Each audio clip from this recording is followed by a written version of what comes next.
see the crystal raindrops fall, and the beauty of it all is when the sun comes shining through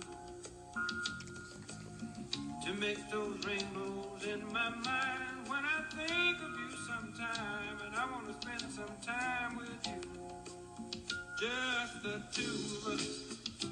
We can make it if we try, just the two of us. Just the two of us. Just the two of us. What's going on, ladies and gentlemen? I am Darrick McGhee. I'm Tikia McGhee. Welcome to another episode of Just the Two of Us, where we have just conversation, give you guys some insight into our life, our marriage, our friendship. Yep. Right? So it's been a little while. We've taken more time off than I probably wanted us to do, but life be happening, right? So busyness with work, spring break. Yep. How you doing? Good. What's new? Good. Life is good. I don't have anything new. Life is exciting. I did something I've never done before this week, so I'm just waiting to see what happens. Ooh, that's exciting. I feel like I'm coming in really dark. Anyway, listen, we're going to edit this out. We're going to have fun with it. All right, so lots been going on. We're doing some new ventures in that regard. I want to have a conversation about work-life balance, something that we both struggle with. Help me, Lord. So, ideally, what's an ideal work-life balance for Tikia?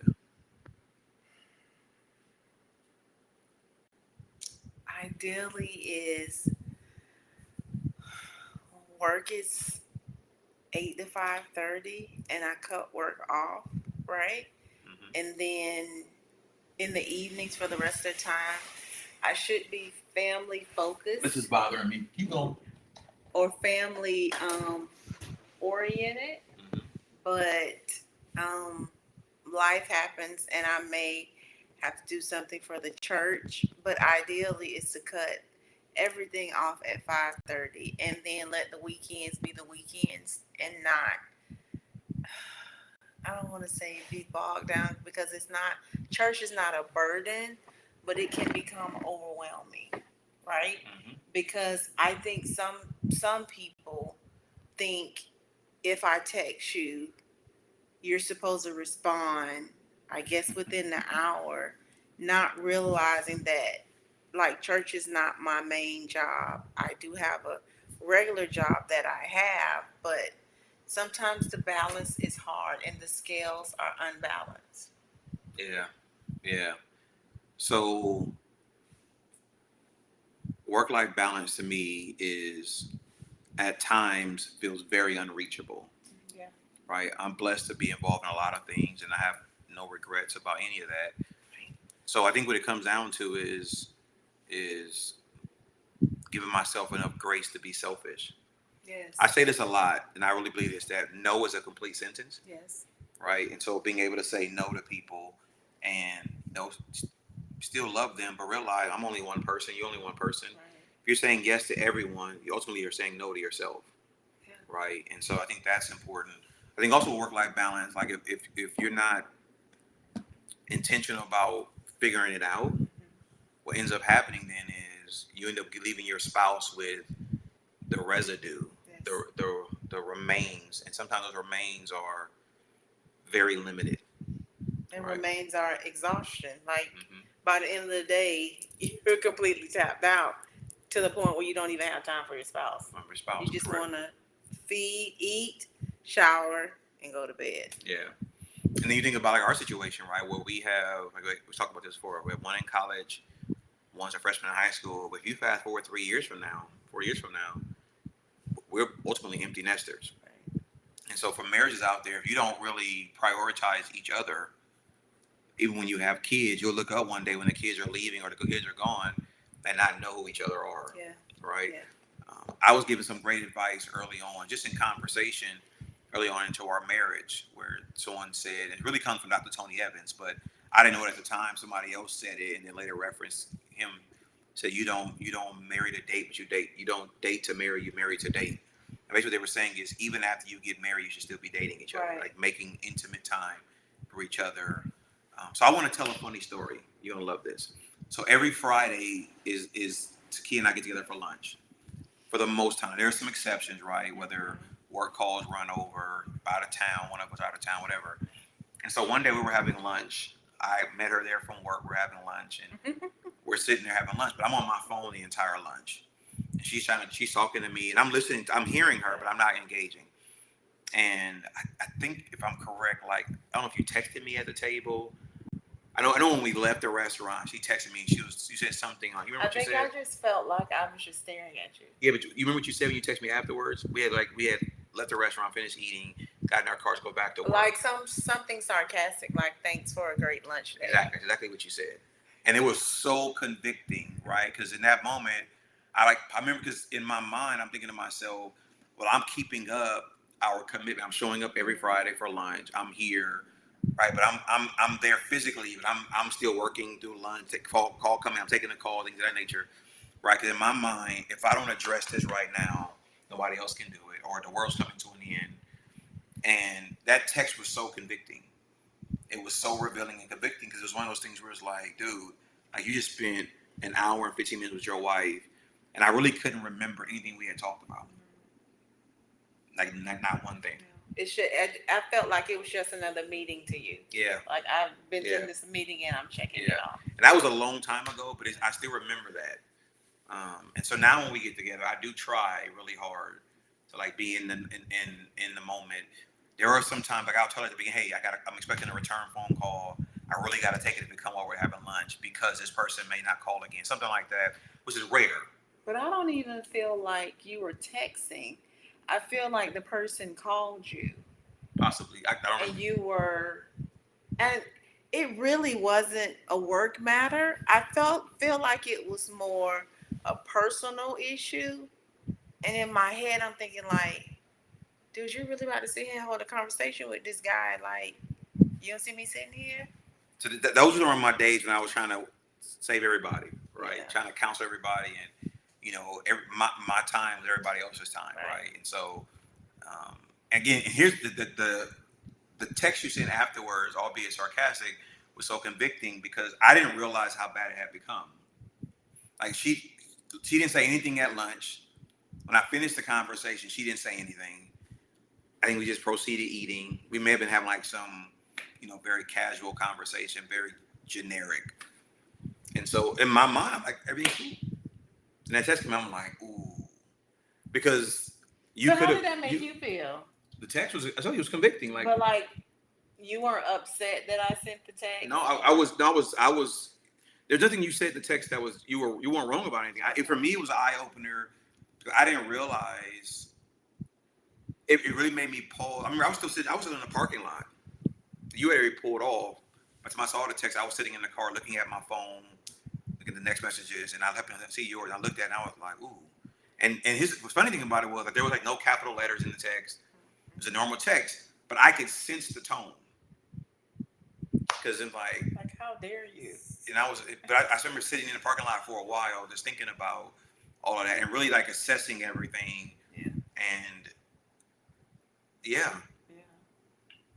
And so I bring that up because that work-life balance is not just once you get home and the unplugging, it's also when you're with each other in any setting.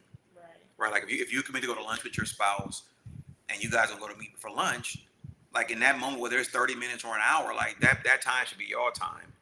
Right? You shouldn't agree to that time and everybody else can come and call and things of that nature. It's gonna sound like a funny word, but you gotta train people. Yeah. Right? Or sometimes you teach people how to respect your time. Because if you don't teach them, they'll just keep calling and get upset with you when you don't answer the phone call. Yeah. And usually there's a saying that says, your procrastination should not become my emergency, right? There are some people who will call you and they're so used to calling you about everything that they don't even care to ask or to think that you may be busy with something else. They need you right then and there. And you may have trained them to always know that you're going to respond. Yeah, because my professor in college, Dr. Lewis, like if you had procrastinated, she had this sign in her office and she wouldn't even use her words. She would just point to it. And the sign said, the lack of procrastination on your part does not constitute an emergency on my part. So you can't procrastinate, then expect it to be an emergency for both of us when it's your issue. Yeah. So we think about, work-life balance. Like, it's finding those moments in a day for, I would qualify it as intimacy, right? Where it's a text, a phone call, an email, something that tells the person on the other end, I'm thinking about it, right? Even in the hustle and bustle of a busy day, hey, Paul, I'm going to have to make a phone call. Sometimes it's, I want to hear your voice, whatever it may be, right? And, it's because at the end of the day, when we have conversation, like our daily description of our day is so different. Right. Like, Derek, how's your day? Fine. Or I may say, still going, something like that. Like, it's very general, right? Yeah. That's my go-to line. I'll ask you, how was your day? I don't do that every day, do I? No, you don't. Not every day, but it's way more detailed. And some days I'm just like, I made it through the day. Yeah. But yeah, I am talkative some days. Yeah, but I mean, but it's if you're not careful, right, you'll conclude that lesser words means not talking or not sharing, not opening up. Yeah. And that's not true. Or you can say a lot of things with less words, but it's those intentional moments throughout the day. I look at it, I equate it to prayer, right? Right. If you go all day without talking to God, and you wait to the end of the day to want to update God on your entire day, that prayer is long. Whereas if you've been talking to God throughout the day, right, and then at night, your prayer may simply be, Lord, thank you, right? Because you've been having conversation. I think in marriage, it's again, it's those simple gestures where, again, it could be a text, I'm thinking about you, things of that nature. And so I think that's important. But that work-life balance could be challenging. And then you factor in children. And at any point, children and their activities, exactly, in their unforeseen circumstances, and your kids, they expect you to respond immediately on the simplest things. Right. So I want you to speak about what I'm about to say. I love this. I see it in our home. I'll see it sometimes at the church.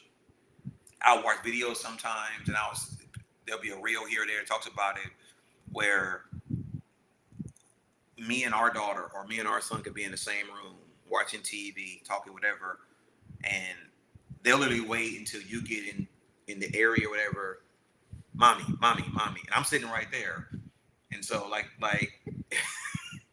go ahead, because it's constant. It's constant, and it's almost as if dad is not even in the house, kind of, sort of. Sometimes that's how it makes me feel, because I'm like, dude, or Darrick, go to him, like, your father is sitting right there. Why are you waiting? Or they are good for this. They will have, so we'll use Tania, for instance. So she is running for vice president for next year. 10th grade. So she says to me, she never called her dad. Mom, can you call such and such? I need stickers made. I need a poster made. And me being mommy, so you need a shirt made as well. Yes, can you do that for me? So I said, okay, so I'm gonna need you to go and create a flyer. Well, Mom, I don't know if I'm gonna have time because I have to do this. And I'm thinking like, do I not work during the day? Like, you have a father, he has access to create things. Like, why do I always have to do it? I feel like I'm trying not to laugh, but it's so funny because it happens all the time. I feel like, I don't want to sound insulting. Go ahead. But I feel like in their minds, daddy's busy and you're not, right?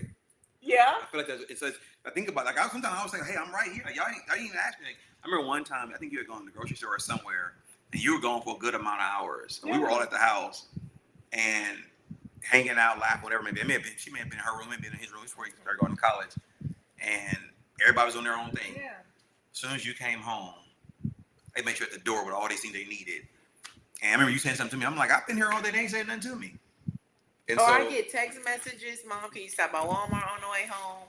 Or I get text messages, especially from my son, Mom, have you been to the grocery store? Because I need X, Y, Z for jump there. Like, son, like, you're a young adult. You can do these things on your own. Now let me defend my. But then part of it is me, Come on, right? now. Come on, about to go there. Part of it is me and my nurturing nature of being a mother. And undertaking and say, I got it. Don't worry about it. What you say you need, I'll go get it. But there are moments when I want to say, I'm just going to close my door, nobody calls my name, that would be great for the next 2 or 3 hours. To the point where they'll follow me and I'm in the bathroom like, this is too much. Like, can I just get like 10 minutes of quiet time?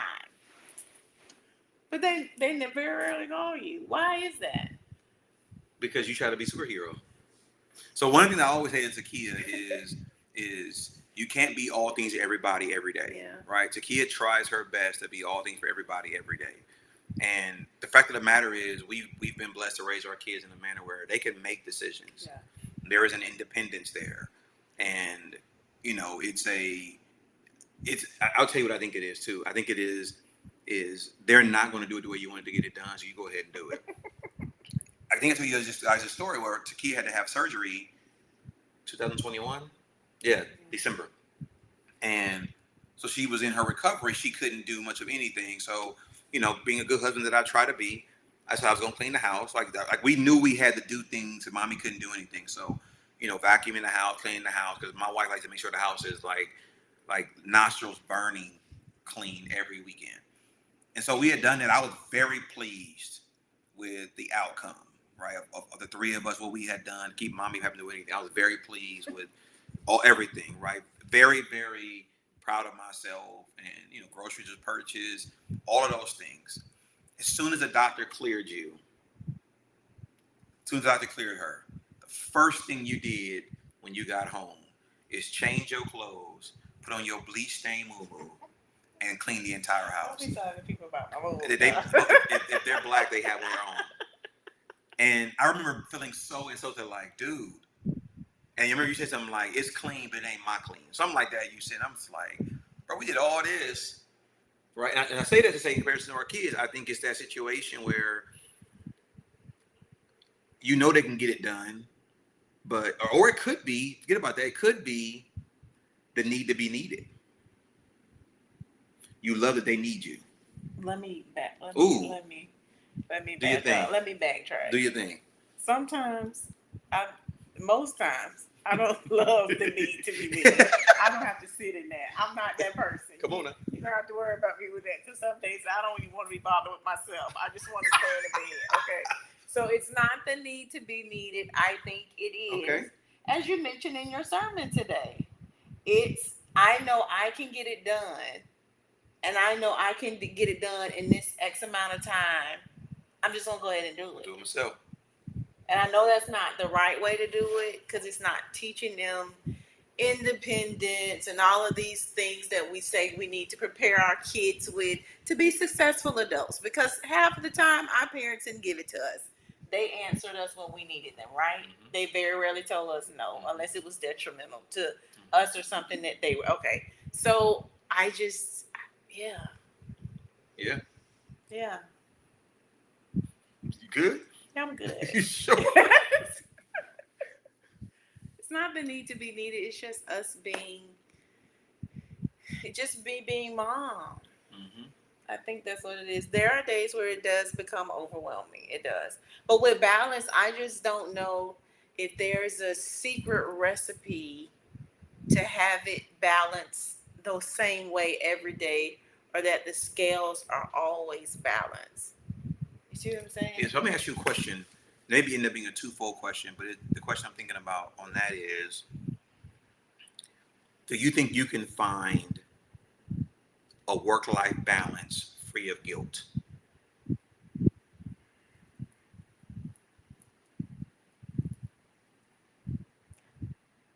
I would say with my 8 to 5:30 job, yes, because I can walk away, and I'm not the employee. I get my work done, but I'm not the employee. If I'm on vacation, I'm on vacation. I'm not taking my laptop. True. Thank God I don't have a cell phone where they can call me, but I wouldn't be doing any of that. All of that would be here. Yeah. I think my issue is church. Okay. I need to learn how to turn church off, because church can be overwhelming if I allow it to be. Mm-hmm. So I think that's where my snap not loud as yours. This is co-pastor right here, apparently. No, I think that's where my struggle is. Mm-hmm. And like you, I was listening to you today. Well, I listen to you every Sunday. Look at you. But I was listening to you today, and it's true. Like if I know I can get it done, I'm just gonna get it done. Or if I know I can we call her my assistant. We laugh about it. She gonna get it done, and Yeah. I don't have to worry about backtracking and saying, "Did you do this?"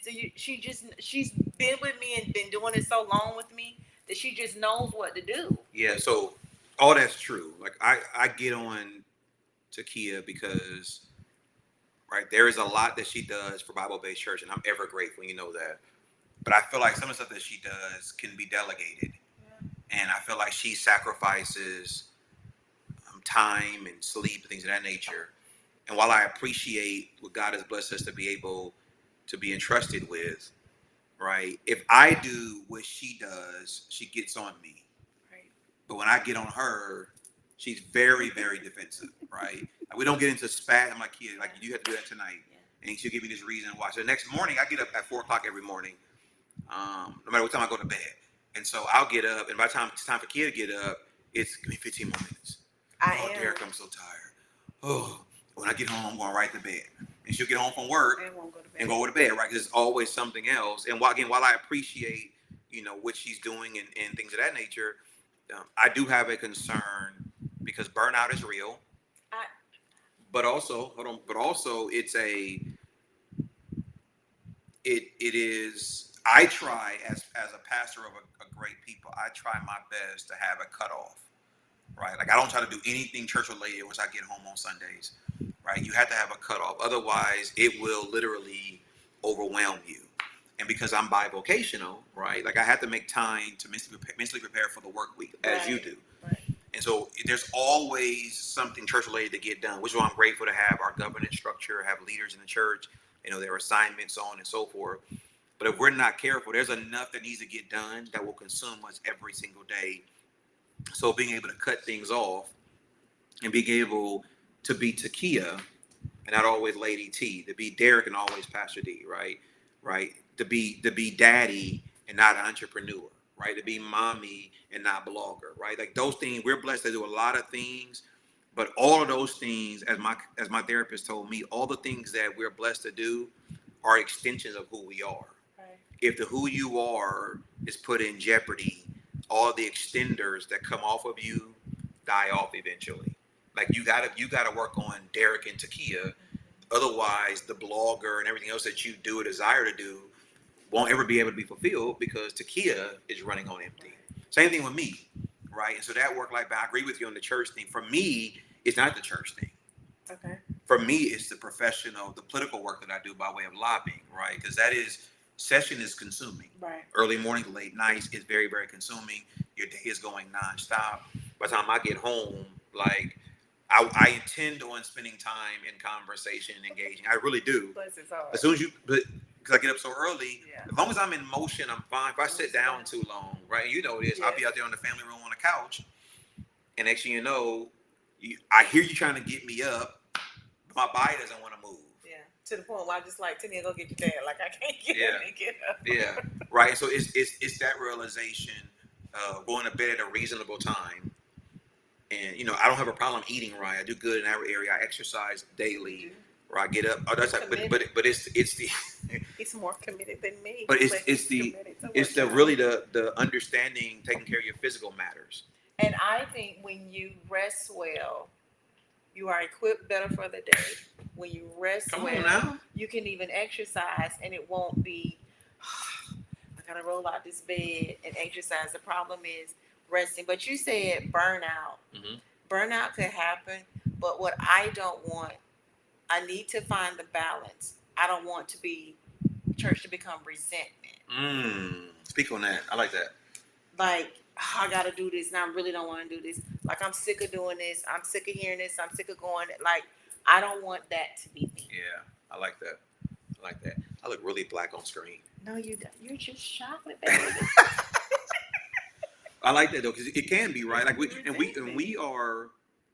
To the point. I'm sorry. To the point where any little thing irritates you. Yeah, it becomes very irritable. But I was gonna say we have done a really good job of being overly cautious about not allowing church to become resentful for our children.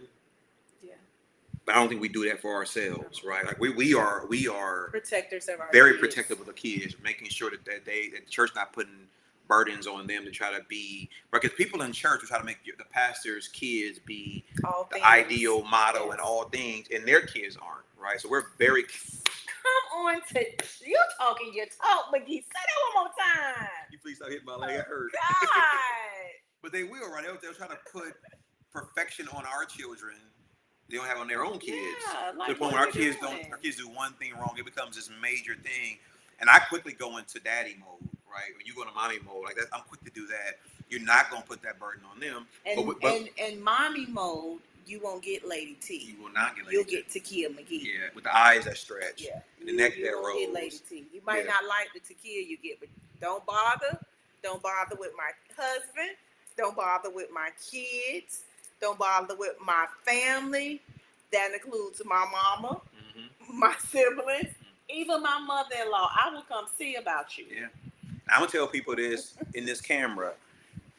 You would rather want me in a situation like that than her. Like, I think people, because you're so quiet at times and you so. And I'm relaxed. You're very reserved. I see a lot, but I may not say a lot, but I see a lot that's going on. But I think people take advantage of me not saying a lot and think that I'm naive. My discernment is very keen. Very keen. I'll give that to you. It's very keen. I'm just telling y'all, you laughing, I'm not. Like, you know, it's no different if you ever watch the Animal Channel, right? The animal you don't want to mess with is the mother, right? When you try to take advantage of that, whatever it may be, that mother I don't care how quiet the animal is, that mother instinct kicks in. They become very protective. Yeah, right? because It's no different than if you as a mother of children. Okay, well, how old your kids are, right? You can speak ill of your child and then try to slight somebody who does the same thing about your child. Yeah. Right? So it is. But I'm just telling people, like, you know, be careful about how you speak about somebody else's child, especially in front of that child's mother. That mother, at that point, it's not Lady T at Bible Base, right? It's not. And listen, Tikia is overly concerned and cautious about. I am. About what's the word I'm looking for? How you handle matters as a reflection to me. Yes. I'm not worried about it. I tell you all the time, listen, I don't care about that. Like, if something needs to be checked, it needs to be checked. I'm not worried about people saying, well, Lady T mean. I care less. I know you're not mean. Most people deal with you know you're not mean. But people ain't gonna be able to just treat you any kind of way and they not be checked on the spot. Now, I'm the guy where you act out where you don't get I won't say knocked out, but you don't get dealt with. Like, I'm gonna deal with you in that moment. I'm not gonna let things linger like that. He's not. Tikia and a few others will let that stuff linger and it kind of just builds up before the eruption. I'm not because for me, if you let that linger, it starts affecting your days beyond that moment, right? Yeah. And then you talk about resentment, it becomes resentment. So now it is burdensome and it is frustrating. And listen, you know, I told somebody this recently. They said, "How do you balance pastoring and working in political arena?" I said, and I believe this: if you can pastor God's people, you can deal with politicians. If you go to a church, you involved in that church, you deal with every personality in that church. Yeah. So when you leave outside that church setting, you can deal with anybody, any other setting you go into, because it's going to be a resemblance of what you did with that church. I believe that. And so I'm required to love everyone and to deal with the people God has blessed me to pastor. And it is what it is, right? And so, but in order to have a good work-life balance, it is being able to compartmentalize the situations. Yes. So at BBC, for example, I do a sabbatical every July. You remember this? I used to fight the sabbatical. You did. I would take off. Right, we'll leave like on a Monday. I'm gonna be back in that pulpit on Sunday. Right, we was gonna drive back from visiting my parents where they lived in Tallahassee. So we'll be back in the pulpit. We're getting up Saturday, driving back. Getting up early Sunday morning to drive back. I gotta be in the pulpit. That was my mindset. Right, it's ego, but also feel like I need to be there. And I'm never thinking about the impact it's having on you guys, packing, getting in the car, none of that. So one day you was like, man, come on, do we have to go back? Like, they not going to be all right? And it began a conversation, right? And then I went from taking off one Sunday every July, but not first Sundays. Yeah, he couldn't miss first Sunday. And so doing two Sundays every July. Y'all Lord's Supper.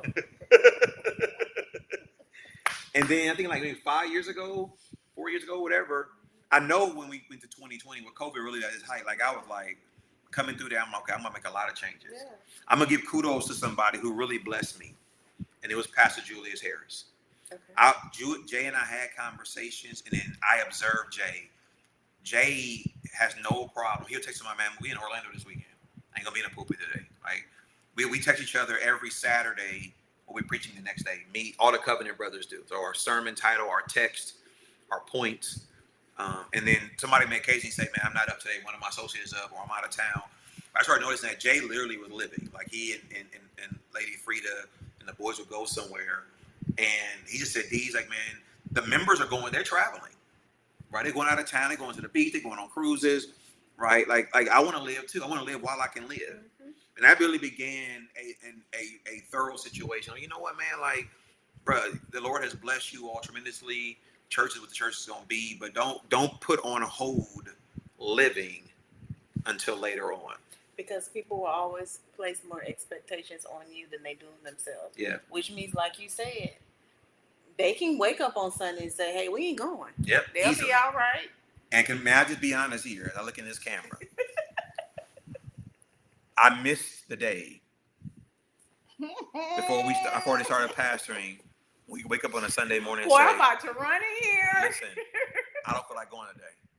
Right? Or we would literally get up. This was before we had our daughter. Three of us would get dressed, me, you, and Dee Dee. We made up at a restaurant for breakfast. And then back in that bed again. With no guilt. No guilt. Right? Because I wasn't pastoring nobody's church. I was an associate minister, but I wasn't nobody's pastor. I miss being able to do what the people do, right? When people say, some people that I'm blessed to pastor, they'll give me 2 Sundays a month. Good Sundays. 2. Don't let it be around the football season. I may get 1, right? And so you're right, but that work-life balance to me is very important. Making the main thing. Like I do something now on vacation that really shocks her. I don't take my laptop. We went to Jamaica. I left all of my stuff here, except for the phone. Everything else was left here. To the point, he was like, "You sure? You all right? Let me check your head." Because it's I used to take all that stuff with me, right? And it's like you say you're on vacation, but you find the emails. Because we be so deep. You know, the Lord could be speaking to me while I'm on vacation. Like you can't type in your notes section on your phone. The Lord could be speaking to me. So I gotta have X, Y, and Z. Okay. I just travel with books and all that type of stuff. And like, okay, nah, bro. Like you're at the beach, kids in the water having a good time. Your wife over there journaling. You out there trying to write a sermon. Yeah. Then you come back off sabbatical. She's speaking to the winds and the waves, and you sitting like, coming off sabbatical, and you feel more stress and more burden because you never relaxed the entire time. Right. So the work-life balance isn't there because you're always in work mode. Right. If you take off, let's say you take off 2 weeks, that first week you take off really literally is you trying to get work out of your system. Yeah. You really don't even start enjoying vacation till week 2. And then guess what? By the time you start enjoying it, it's done. Yeah. Right? And so you have to really think about that. So I would say this for those who are saying, well, what if you ain't got the money? Okay, I respect that. You can take day trips. Take day trips. Or you can make staycations work, right? You can literally do things. The main thing for me with work-life balance is the ability to be able turn the phone off or do not disturb, right? When I went on sabbatical 3 years ago, John Johnson gave me some of the best advice. He said, I'm going to give you 2 things to do on your sabbatical. I said, what are they? He said, number 1, he said, turn off your alarm. Mm-hmm. Whenever you get up, you get up. He still get up at 4 o'clock, bless his heart. He said, whenever you get up, you get up. Turn off your alarm. And then, what's the second thing he said? No, the first one he said, turn off your alarm. Whenever you get up, you get up. I think he said number 2 was make sure one of your meals during that day is a family committed meal, right? You guys sit down, whether at the house you get or at a restaurant. I remember him saying, turn your phone off. And whatever it is that needs to get done, it'll get dealt with. And so I did it that time. And you talking about an ego burst? Turn that phone back on, and you ain't got 1 voicemail? You got very minimal text. Ain't nobody blowing your text up? You realize you really ain't that important. Yeah. You're the superhero. You really ain't that important. Is the point I'm trying to make. And so if you don't balance your life, other folks ain't gonna balance it for you. They're gonna take advantage of your life every single time. And listen, the kids today have no problem using D&D. Mm-hmm. I send out messages to our young ladies sometimes on Sunday evenings and Monday mornings when I say a lot of the messages come back with the DND at the bottom. Like, who y'all running from? But they're kind of teaching us a lesson. Like, they know how to shut it off, but we as adults don't know how to shut it off. I'm not shut it off. So before we wrap, I really enjoy doing this podcast with you. It's always fun. Yeah. Before we wrap, there's some things in front of us, some great opportunities in front of us. That if it be the Lord's will, if it be God's will, those doors open, right? Some amazing opportunities. Those opportunities also will be added on to things that we're already doing, right?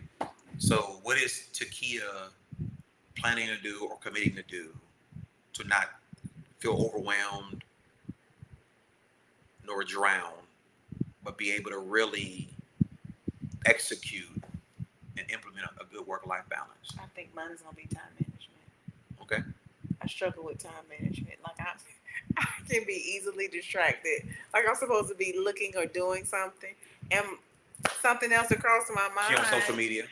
No, not all the time. Sometimes. I'm guilty. She be zoned out too. Like, hello, you be locked in. And he is locked in on Instagram Reels. I ain't got no Instagram account though. I don't have Instagram. Don't make me. Don't make me do this. I'm just the two of us. You do have. I don't have Instagram. Well, you're watching Reels. How about that? I don't know.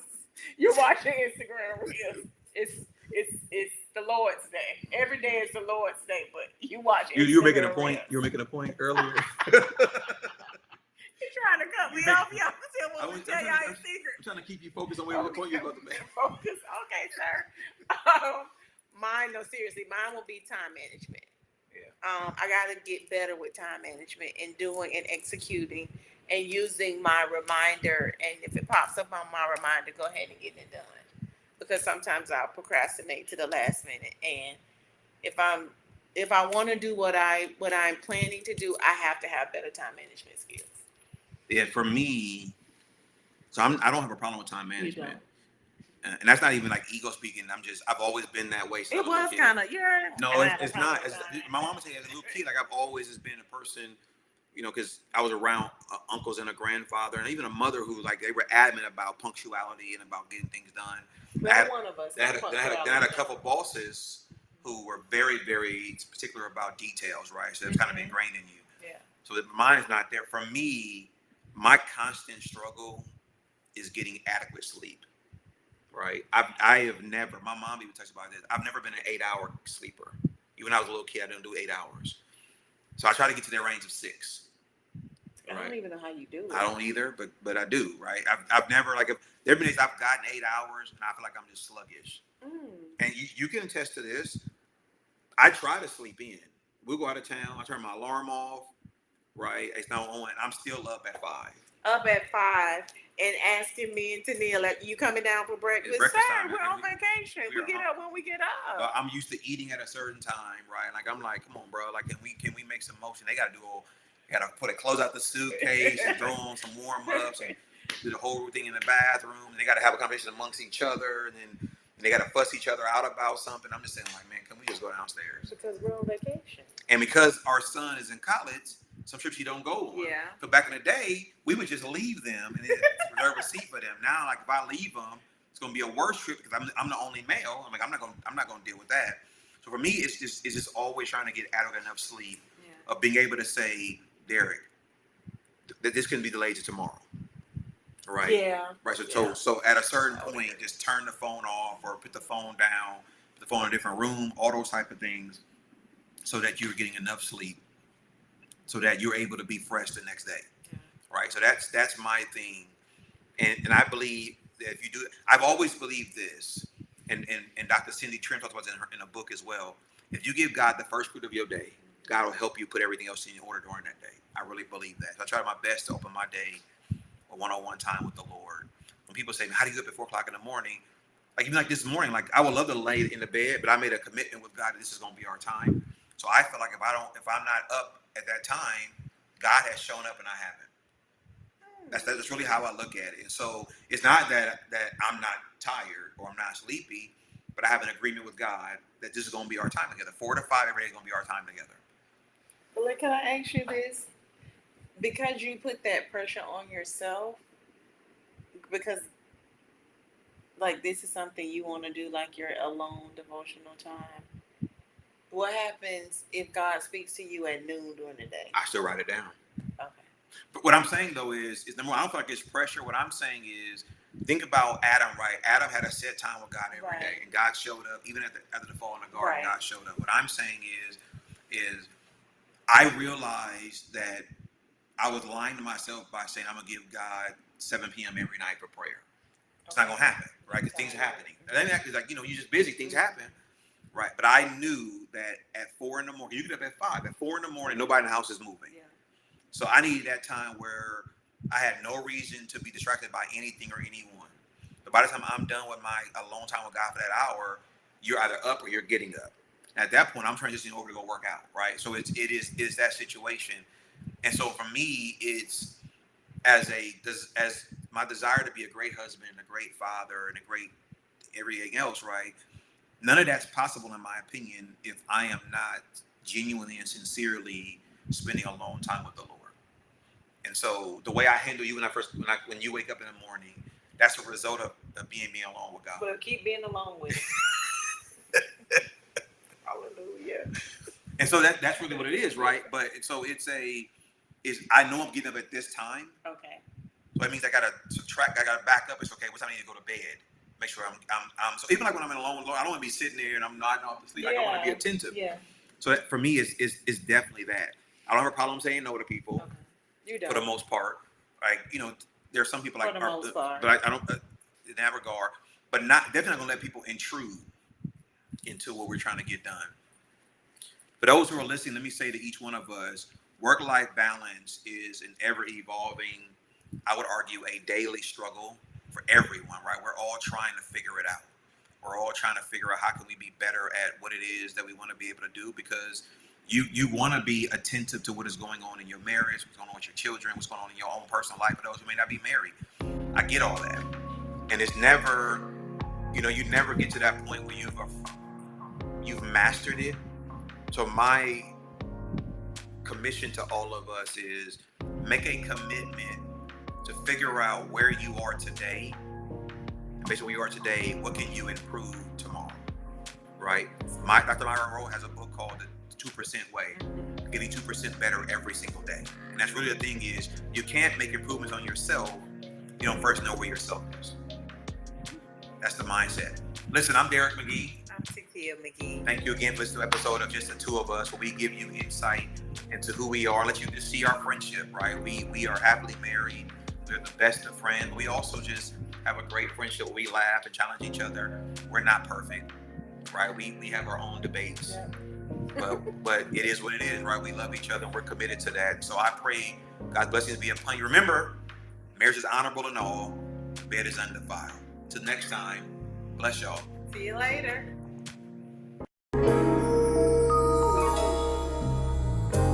I can't imagine life without you, baby, by my side.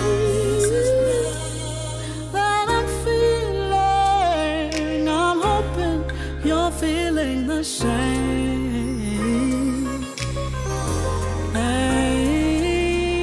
Things tend to slip my mind like you're not the one in mind, baby.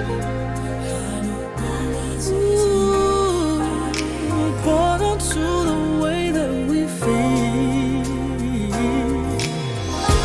Have I told you